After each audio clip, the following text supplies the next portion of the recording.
بسم اللہ الرحمن الرحیم۔ شرح صحیح مسلم کتاب الصلاۃ باب 141 اذان کے کلمات کو دو مرتبہ اور ایک کلمہ کے سوا اقامت کے کلمات کو ایک مرتبہ کہنے کا حکم۔ حضرت انس رضی اللہ تعالیٰ عنہ بیان کرتے ہیں کہ بلال کو حکم دیا گیا کہ وہ اذان میں دو بار کلمات کہیں اور اقامت میں ایک بار۔ ایوب کی سند میں ہے قدامت الصلاۃ کے سوا۔ حضرت انس رضی اللہ تعالیٰ بیان کرتے ہیں کہ صحابہ کرام رضی اللہ تعالیٰ نے نماز کے وقت کی ایسی علامت مقرر کرنے کے بارے میں مشورہ کیا جس سے ان کو نماز کے وقت کا پتہ چل جائے۔ بعض نے کہا نماز کے وقت آگ روشن کرنی چاہیے، بعض نے کہا ناقوس بجانا چاہیے۔ پھر بلال کو حکم دیا گیا کہ اذان میں دو مرتبہ کلمات کہیں اور اقامت میں ایک بار۔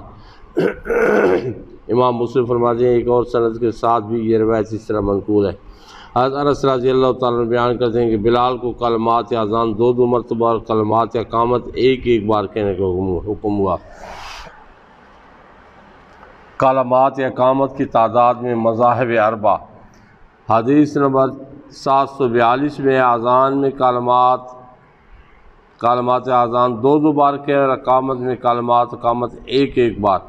علامہ یحییٰ بن شافعی لکھتے ہیں کلمات اقامت کی تعداد میں فقہاء کا اختلاف ہے۔ امام احمد، امام شافعی کا مشہور مذہب اور جمہور علماء کا یہ قول ہے کہ اقامت کے 11 کلمات ہیں۔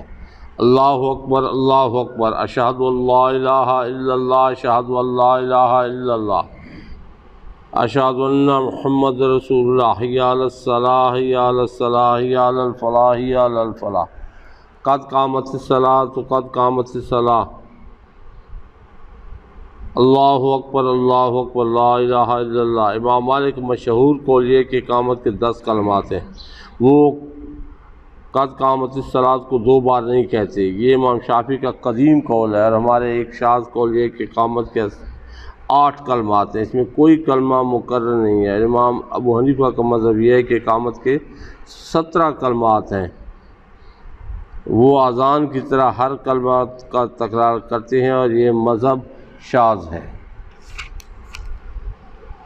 کلمات اقامت کی تعداد میں امام ابو حنیفہ کے مذاہب پر دلائل۔ اب 17 کلمات امام اعظم امام ابو حنیفہ فرماتے ہیں 17 کلمات ہیں۔ اب اس پہ جو ہے نا یہ دلائل دیے جا رہے ہیں۔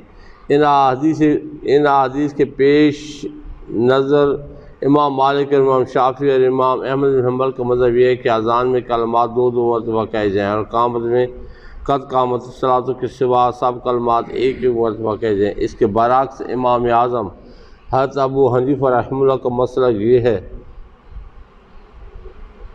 کہ اقامت میں بھی اذان کی مثل دو بار کلمات کہے جائیں، اور ان احادیث کا مطلب یہ ہے کہ اذان کے الفاظ میں سے ایک لفظ کو 2 لفظوں کی مقدار کے برابر کھینچ کر پڑھا جائے، کیونکہ اذان میں آہستہ آہستہ اعلان کرنا مقصود ہوتا ہے اور اقامت تکبیر میں ایک لفظ کو ایک لفظ کی مقدار کے برابر پڑھا جائے، کیونکہ اقامت میں سرعت مقصود ہوتی ہے، مطلب اقامت میں تیزی سے اقامت پڑھی جاتی ہے، اذان ٹھہر کر پڑھی جاتی ہے تاکہ اس کا باقاعدہ اعلان ہو۔ رہا یہ کہ امام اعظم کے مسلک پر کیا دلیل ہے جس کی وجہ سے ان احادیث کی یہ توجیہ کی گئی، اس کا جواب یہ ہے کہ بکثرت احادیث سے ثابت ہے کہ اذان اور اقامت دونوں میں الفاظ اذان کو دو بار پڑھا جائے۔ ملاحظہ فرمائیے امام ترمذی اپنی سند کے ساتھ حضرت عبداللہ بن زید سے روایت کرتے ہیں۔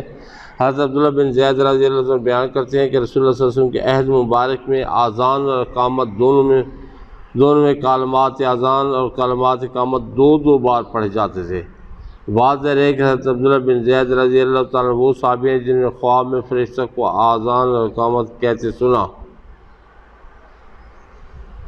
پھر دربار رسالت میں یہ خواب بیان کیا، اس کے بعد سرکار عبد قرار صلی اللہ علیہ وسلم نے حضرت بلال کو اذان دینے کا حکم دیا۔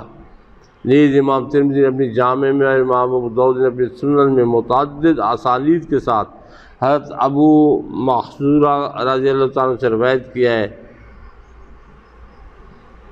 اقامت میں 17 کلمات ہیں۔ اس حدیث کو امام داؤد نے بھی روایت کیا ہے اور یہ اسی وقت سے ہو سکتا ہے جب کلمات اقامت کو اذان کی طرح دو بار پڑھا جائے۔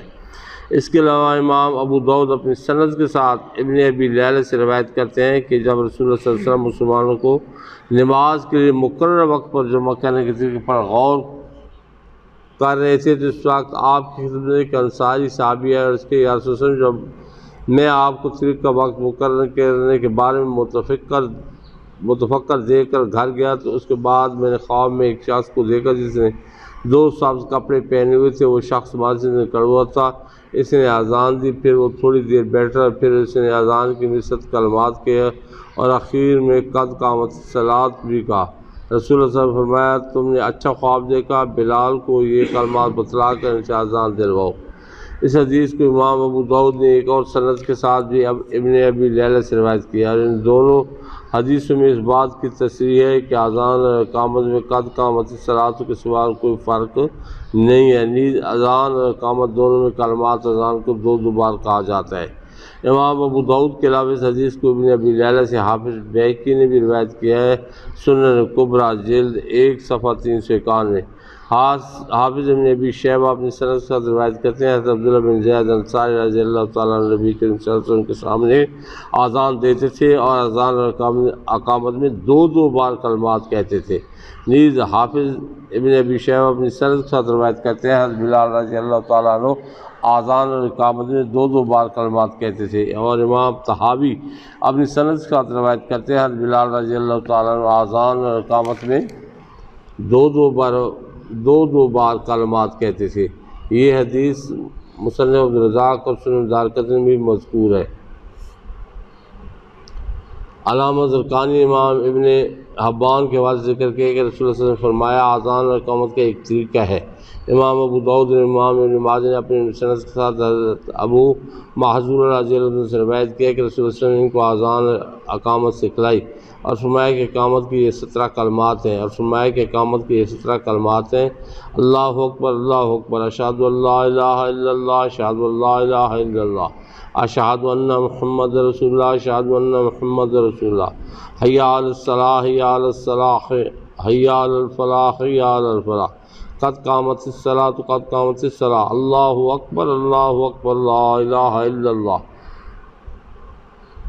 اس حدیث کے امام ابو داؤد نے بھی روایت کی۔ اس حدیث میں اس بات کی مکمل وضاحت ہے کہ اقامت میں 2 کلمات کہے جاتے ہیں اور احناف قصرہم اللہ کا مسئلہ کہ ان تمام احادیث کے مطابق ہے، اس لیے اقامت کے بارے میں علامہ نووی کا احناف کے مسئلہ کو شاذ قرار دینا درست نہیں ہے، بلکہ تحقیق کی ہے کہ اس باب میں ائمہ ثلاثہ کا مسئلہ خود شاذ ہے اور رسول اللہ صلی اللہ علیہ وسلم کے مؤذنین اور عہد صحابہ تابعین کے مؤذنین کے طریقے کے مخالف ہے۔ حتیٰ کہ علامہ کاسانی تحریر فرماتے ہیں کہ ابراہیم نخعی جیسے صادق القول نے فرمایا کہ ہمیشہ سے مسلمان کلمات اقامت کو 2 مرتبہ کہتے آئے تھے، یہاں تک کہ بنی امیہ نے خروج کیا اور کلمات اقامت کو 1 بار کہنا شروع کیا اور یہ عمل بدعت ہے۔